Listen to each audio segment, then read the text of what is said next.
was informed that we are coming. Can we just hand in our petition? Sorry?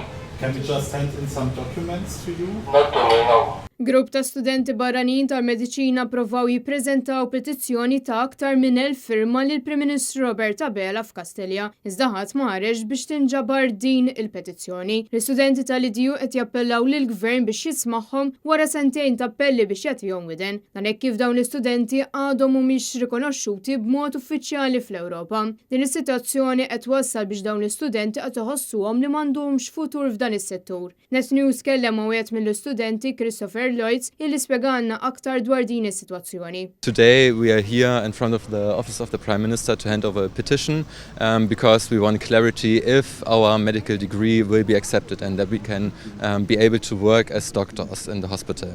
We are waiting for now over 2.5 years that the process finishes to develop and we finally need certainty.